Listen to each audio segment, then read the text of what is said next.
If you have been looking for a burger recipe that's simple to make, tastes amazing, and works every single time, then look no further.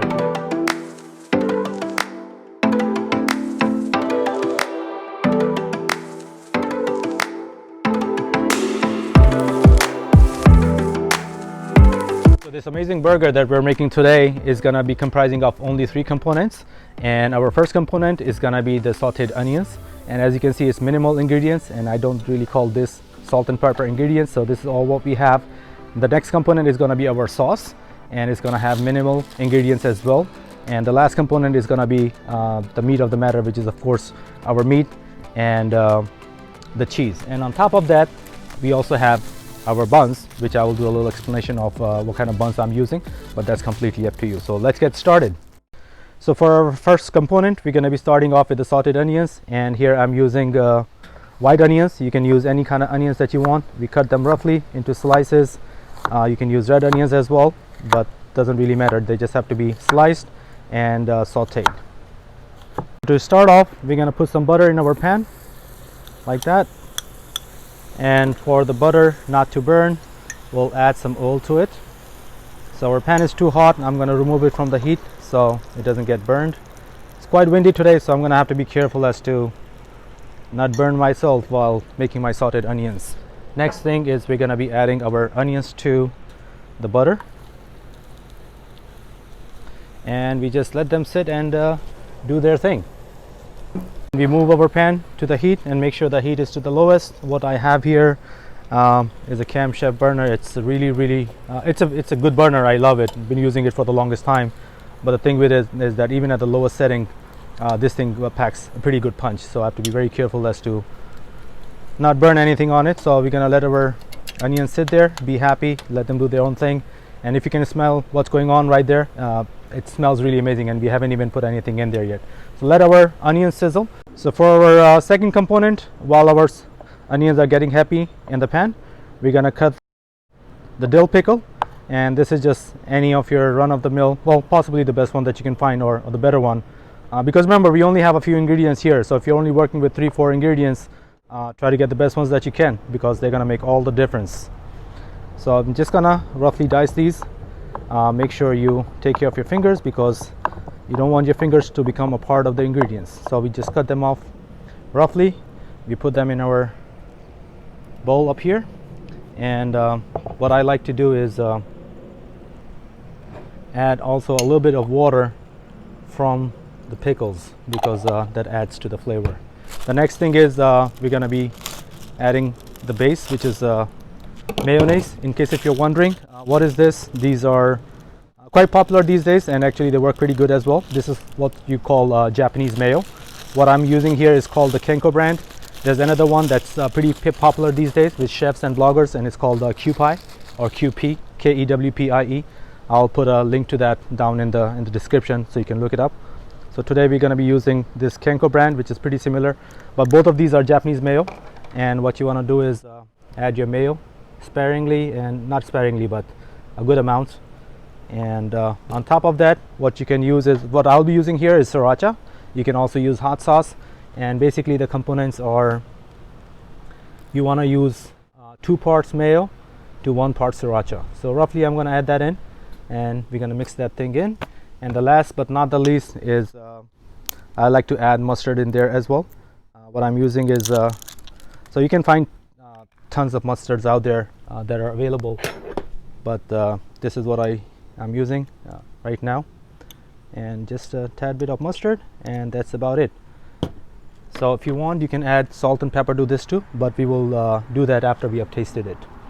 So now we're gonna mix this thing up really good, and this is a typical sauce combination that's used in burgers. Actually, a lot of fast chains have variations of this thing as well that they use, and it comes out pretty good.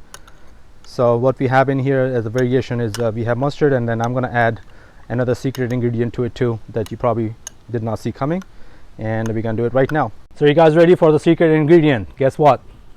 Yes, this is what we're going to add. And you don't want to pour the whole thing in there, you just want a tad bit in there. And the goal is not to for our sauce to taste like ginger ale, but for it to develop a taste. It's going to take it to a level of taste that you probably have never experienced before. Your guests, trust me, they're going to be wondering, what did you put in there?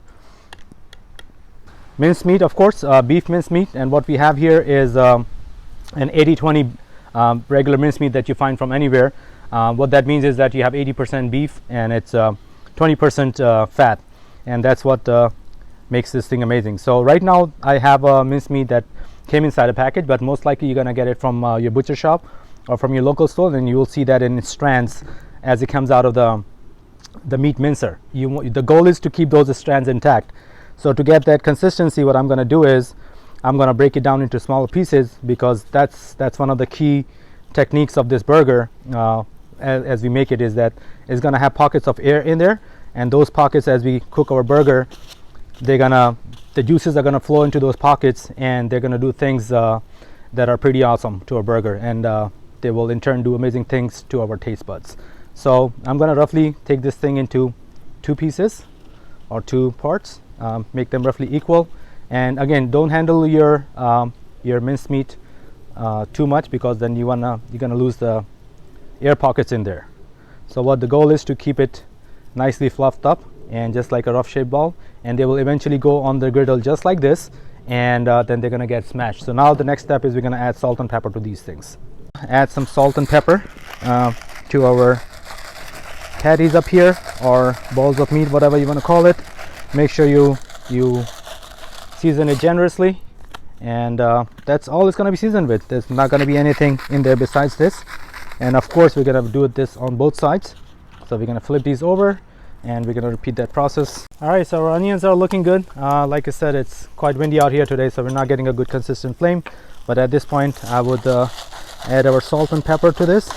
And again, this is the only thing that will be added to these onions besides butter and tad bit of oil for the butter to keep from burning. They're probably almost all done, maybe just a few more minutes. What you're looking for is that nice golden color. All right, it is. This is how your griddle has to be at the right temperature for you to get the right results from your burgers. So just make sure it's very hot, because that's what you're looking for. All right, so we're gonna start with our patties now. We're gonna put some oil up here, and we spread it out, and we put our patties on it. So here's our patties. We're gonna put both of them up there, and if you can close in, you can hear the sound. That's the sound you want. And now here's the trick. We're gonna make these smash burgers. You probably have heard about them, and all you do is just press it as much as you want, and you want it roughly to be the size of your buns. And you do this one as well, and now you just let them sit and watch them do this. So now, as you can see the coloration that's happening up here, and you can see the jagged edges, and this is the secret of this kind of burger and the patty, that all the edges that you have, they're going to get individual caramelization on it, and they're going to taste heavenly. So once you get it up to the point where you can see it creeping up, that it's showing being done as almost halfway up, and that's the point you want to flip them. And another sign that they're going to be ready is that once you try to go under it, they should come off fairly easy. They shouldn't be sticking to it. It means that the caramelization has occurred, and you take it and you flip your patty, and you do the same thing with this one. So at this point, we're going to add our buns, and all of our other ingredients are ready. So we're just going to put a little bowl up here, and we're going to throw our buns in there and get them nice and ready. All right, so our buns, they look just about ready. We're going to take them off, put them on the side. At this point, we're ready. We're going to add our cheese, and you add the cheese, and see how nice and golden this is looking. This is exactly what you're looking for. So you add the cheese. If possible, you can cover this with something. Right now it's very windy here today, so I can't put anything on top, but the cheese is eventually going to melt, and we're going to take it off. Our buns are ready at this point. This is the kind of color that you're looking for the buns, nice and golden.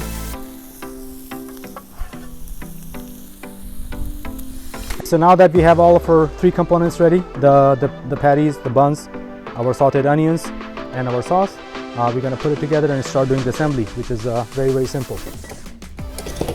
So first, we're going to take a little sauce and spread it at the bottom. Don't be stingy with it, because this is what's going to bring the amazing flavor that we're looking for. Take the bun, we take our first patty, put it right on top, and then we take our second patty, put it on top. And then, last but not the least, we take our beautiful golden caramelized onions, and you put them right on top.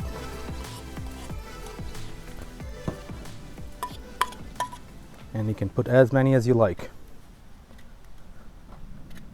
And then finally, we're gonna top off it with our last bun, and look at that.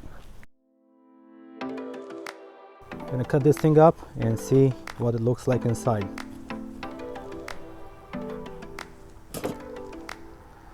All right, and there we go.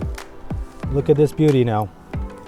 So we have nice crust on the outside, and inside the meat looks nice, juicy and tender. The caramelized onions on top, the 2 patties layered with the cheese, layer of cheese on top.